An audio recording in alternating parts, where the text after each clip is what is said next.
स्वागत है आपका हॉर्नबिल टीवी भारत पे। मैं हूं आपकी एंकर के सोलो। आइए देखते हैं आज की बड़ी खबर। कांग्रेस कार्यालय में बीजेपी सरकार के खिलाफ प्रेस कॉन्फ्रेंस आयोजित की गई। अभय दुबे ने रक्षा मंत्री के हटाने और अग्निवीर स्कीम को रद्द कराने की मांग की और चीनी से की इलाके में घुसपैठ के खिलाफ भी बोला। उन्होंने युवाओं को रोजगार के नाम पर धोखा देने और आतंक के आरोपियों को बीजेपी द्वारा टिकट देने की भी आलोचना की। अविनाश पांडे, कांग्रेस की यूपी प्रभारी, ने लोकसभा चुनाव के बारे में बात की और गठबंधन को मजबूत कराने का संकेत दिया। उन्होंने पीएम मोदी की वादों की अदालत में आलोचना की और लोकतंत्र के लिए जनता को चुनौती देने का आग्रह किया। उत्तर प्रदेश की रज को अपनी मस्तक पर लगाकर हम अभिभूत होते हैं। उसका कारण है कि उत्तर प्रदेश न सिर्फ देश की सांस्कृतिक राजधानी है, अपितु उत्तर प्रदेश में भारत मां की अस्मिता और भूभागीय अखंडता के लिए बलिदान देने वालों का एक इतिहास रहा है।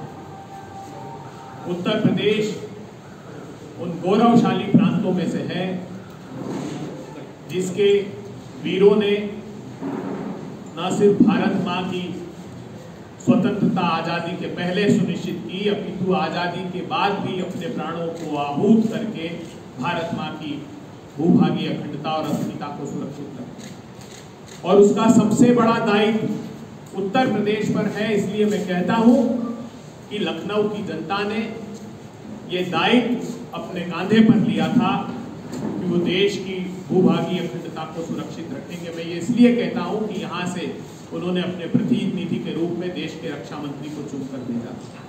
न सिर्फ देश के रक्षा मंत्री, अपितु देश के प्रधानमंत्री भी इसी प्रांत से आते हैं, जिन दोनों नेता द्वयों पर यह सामूहिक दायित्व था कि वो भारत मां की अस्मिता की रक्षा करें।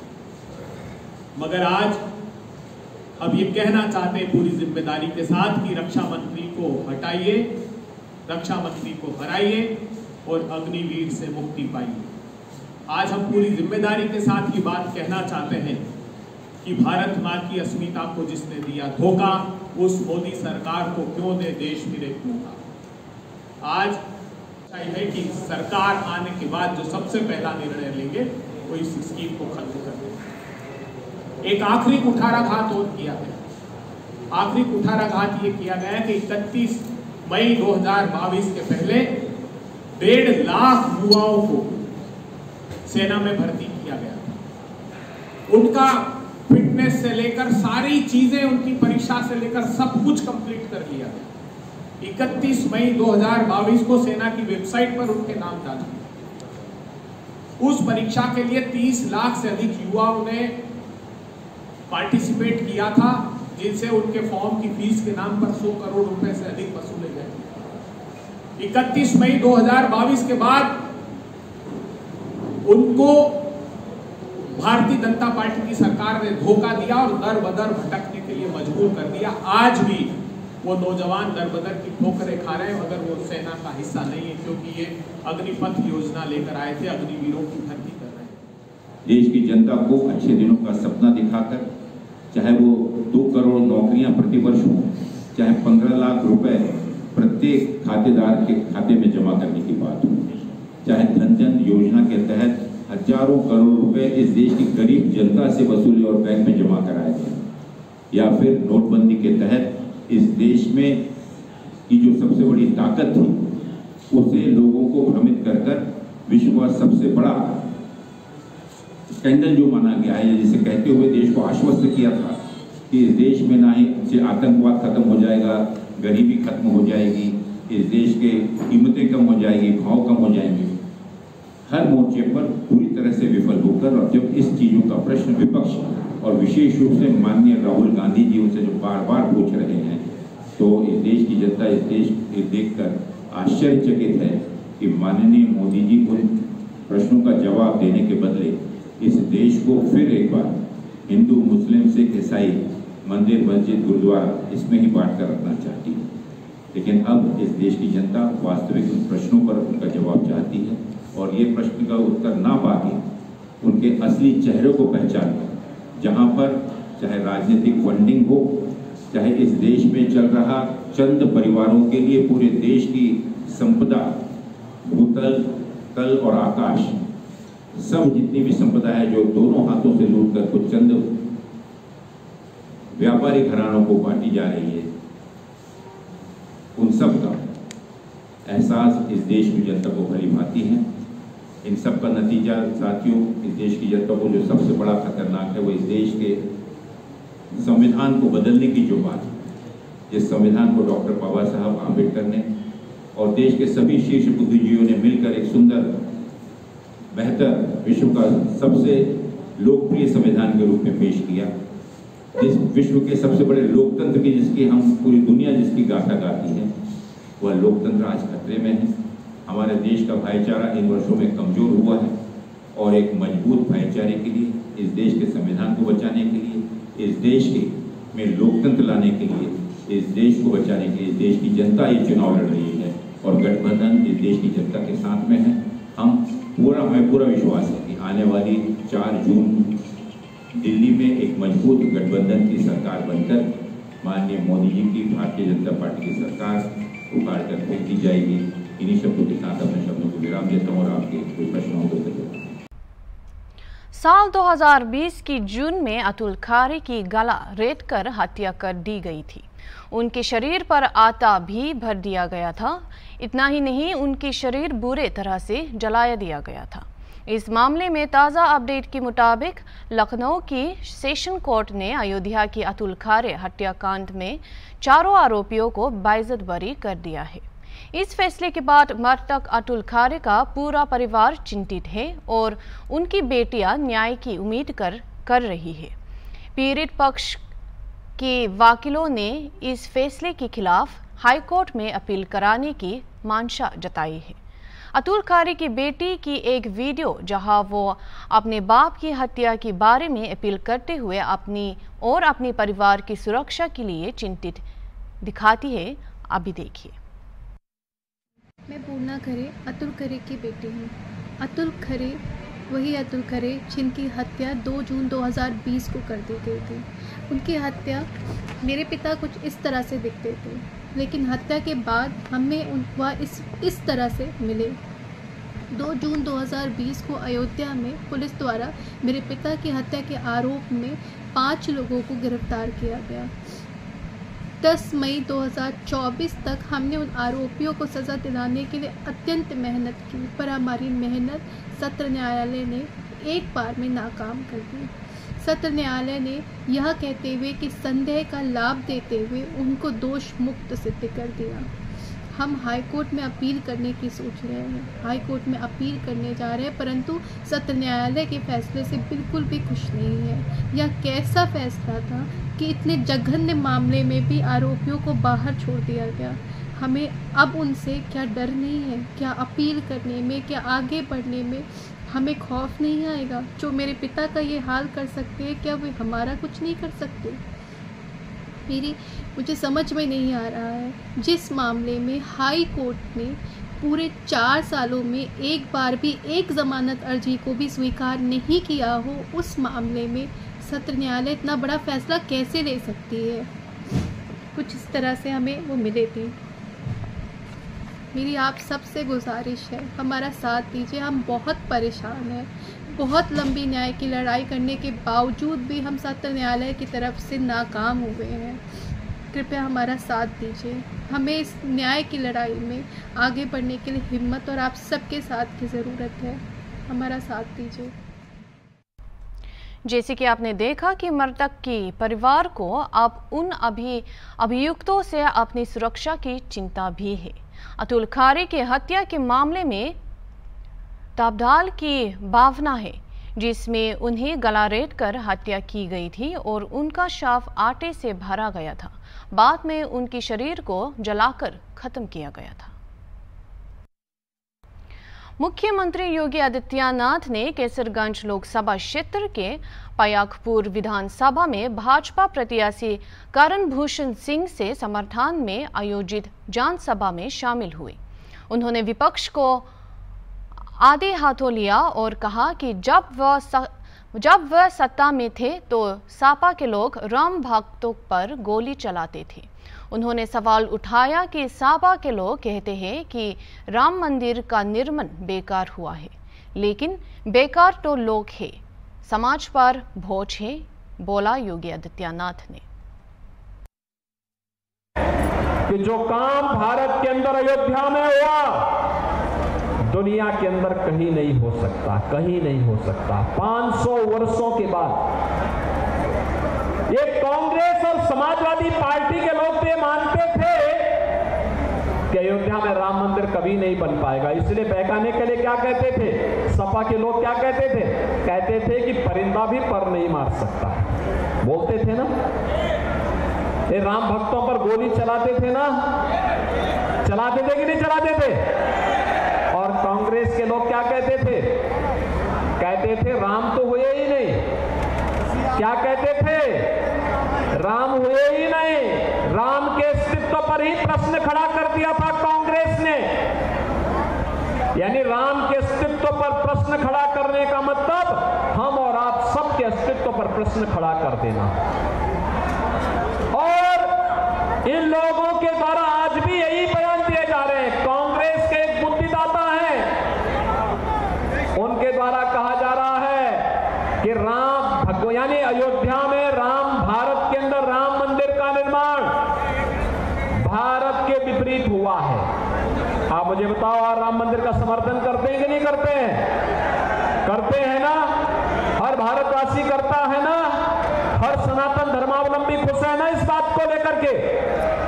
और समाजवादी पार्टी के राष्ट्रीय महासचिव क्या कह रहे हैं, कह रहे हैं राम मंदिर का निर्माण बेकार हुआ है।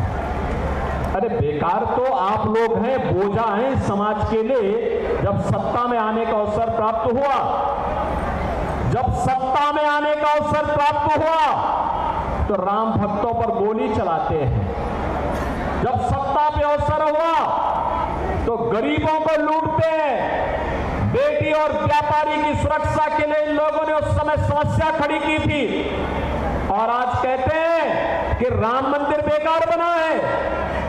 बहनों और भाइयों, ये राम मंदिर पर उठने वाली एक एक उंगली, दो ही लोग नाराज हैं, या तो रामद्रोही और या पाकिस्तानी।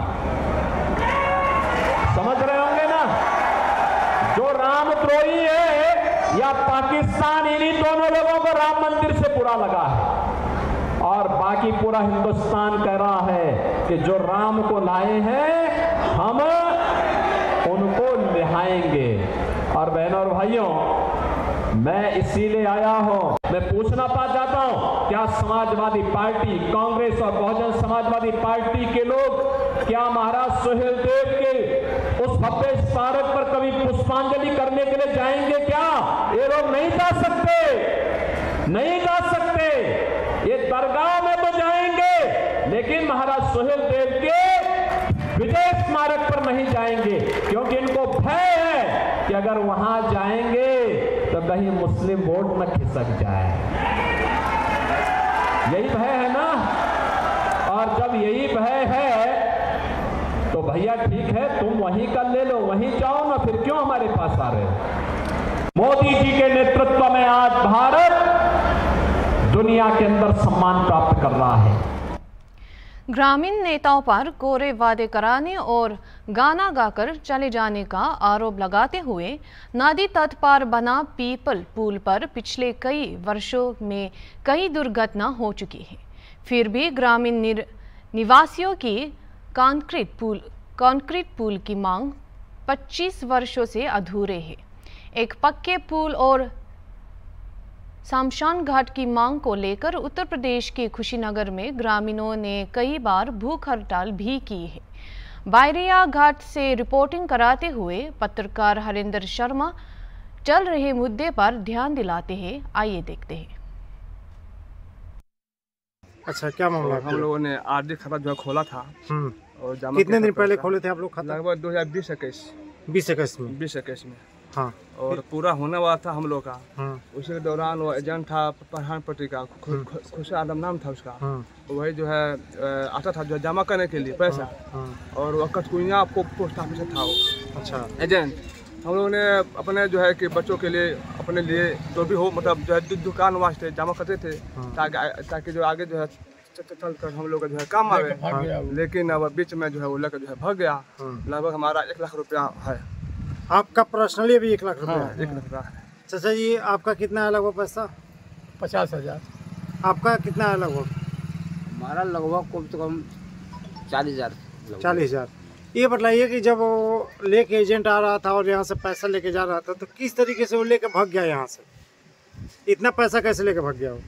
हमने के सामने कहीं जो खाता में जमा कर बा। आपको पासबुक मिला था? हाँ, पासबुक डाले बा तो हाथे लिखले बा। ये बताइए कि आप लोग इतने मतलब शिक्षित व्यक्ति हैं, आप लोग एक माचिस किनने जाते हैं तो 100 बार उसको हिला के देखते हैं कि उसमें कितना बत्ती है। ठीक, तो इतना पैसा जब आप लोग दिए हैं तो आप लोग क्यों नहीं उस पर ध्यान दिए हैं कि हम मतलब हमारे पासबुक पे चढ़ रहा है कि नहीं चढ़ रहा है, कैसे क्या हुआ है? क्योंकि पोस्ट ऑफिस केंद्रीय है। हम लोग समझा भाई कि भाई जो है गवर्नमेंट है, प्राइवेट तो है नहीं, भागेगा नहीं। इसलिए हम लोगों ने जो है जमा करते थे। और चूंकि ऐसे नहीं, वो बहुत पहले से आता था। अच्छा। हमारे गांव में चाहे में बहुत जो है पहले से आता था। हम लोग तो बाद में जो है जमा करना शुरू किया। और यही नहीं, पूरा जो है दुल्हन से लेकर गुनारिया जो है ठारी भाग। अच्छा, लगभग यहाँ पे कितने लोगों का मतलब पैसा ऐसा यहाँ के लोगों को 50 आदमी का पैसा है। 50 आदमी का पैसा है। अच्छा, ये बताइए कि कितना दिन हो गया मतलब आपका लेके पैसा भगे हुए? 1 साल हो गया करीब। 1 साल हो गया यहाँ से भगे हुए? हाँ, 1 साल। और कितने माह का पैसा मतलब वो लेके भगा? करीब हमने 13 महीना जमा किया है। 13 महीने जमा किया? 200 रुपये रोज। आपका 200 रुपये रोज? और 13 महीना तक आपका पासबुक पे चढ़ा नहीं है? 13 महीने का जिस तरह चढ़ाया वो 6 महीने का। अच्छा, 6 महीने का चढ़ाया है जी। आप लोग बैंक में गए हैं जाके? सब चेक करा। बैंक में गए कई बार। जो जमा हुआ है वो तो है, जो जमा हुआ है वो है। लेकिन जो हम लोग का रिकॉर्ड में है, जो वहाँ पे जमा नहीं है, वो वाला हम लोग का जो बाकी। कितने दिन का जमा नहीं है? लगभग हमारा जो 10 खाता है, 10 खाता मिलाकर 300 रुपये होता था रोजाना। तो उसमें से लगभग 2 साल का जमा नहीं किया है। 2 साल का जमा नहीं किया है। ये बताइए कि 1 माह बीतने के बाद आप जाके उसको तलाशते अपने पासबुक पे कि जमा हुआ है कि नहीं हुआ? देता नहीं था पासबुक, बोलता था चढ़ जाएगा। पासबुक हमारे पास रहेगा, आपका पास रहेगा। 3 महीना क्या 4 महीना पासबुक हम है ना, पासबुक नहीं देता। 4 महीना पासबुक देता था। 3 महीना 4 महीना। 2.5 महीने पे आपको? हाँ, 2.5 साल का पास वो। अच्छा, ये बताइए जब पासबुक दिया तो इतना बड़ा हादसा होने के बाद आप लोग क्या किए अभी तक? हम गए थे कुबेरा थाना में, उसके नाम से एप्लीकेशन दिए थे। तो बोले थे कि ठीक है हम उसको पकड़ेंगे, उसके बाद आपको खबर देंगे। तो वहाँ फिर दोबारा गए तो बोले कि घर नहीं है, वो कहीं भाग गया है, वो आएगा तो खबर देंगे। लेकिन 1 साल बीत गया, अभी कोई खबर नहीं मिला है। मेरा बन्नू नाम। घर कहाँ है? खैरवा। कौन सी घाट है?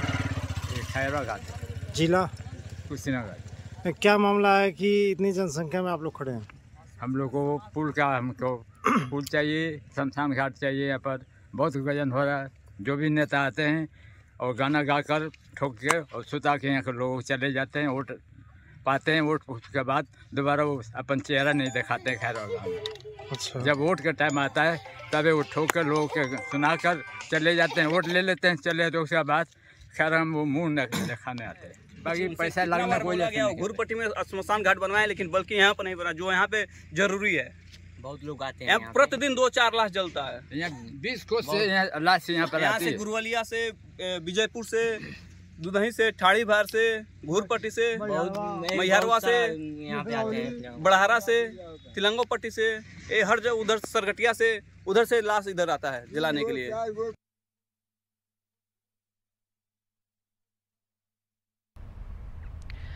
सुखपुरा थाने क्षेत्र में 1 साल पहले हुए छात्र की हत्या की बदले लेने के लिए टोन डिग्री कॉलेज के पूर्व छात्र संघ अध्यक्ष सिपरन सिंह पर ताबड़ फायरिंग हुई।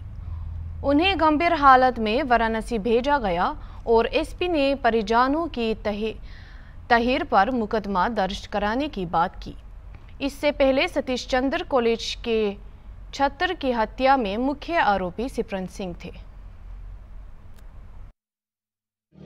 ये थाना सुखपुरा में एक शिवपाल सिंह नाम के व्यक्ति हैं, उनको कुछ लोगों ने गोली मारी, जिसमें एक गोली उनके पैर में लगी है और एक पीठ में लगी है, और उस गोली मारने के बाद अभियुक्त फरार हो गए। तो इनके परिजनों से तहरीर लेकर के हम लोग अभियुक्त पंजीकृत कर रहे हैं, और जो मजरूब हैं उनको BHU रेफ़र किया गया है, वो बातचीत अभी कर रहे हैं, और मजरूब ने कुछ अहम जानकारी दी है अभियुक्तों के बारे में, तो उस पर हम लोग की टीमें रवाना है उनको पकड़ने के लिए। सिमरन सिंह के ऊपर मुकदमा दर्ज था पहले से? हाँ, ये पिछले वर्ष 2023 में एक सतीश चंद्र कॉलेज है, वहाँ पर एक छात्र की हत्या हुई थी, और उसमें शिवपाल सिंह को मुख्य अभियुक्त बनाया गया था, और शिवपाल सिंह से जो पूछताछ हुई है उसमें भी कुछ इस तरह का एंगल आ रहा है।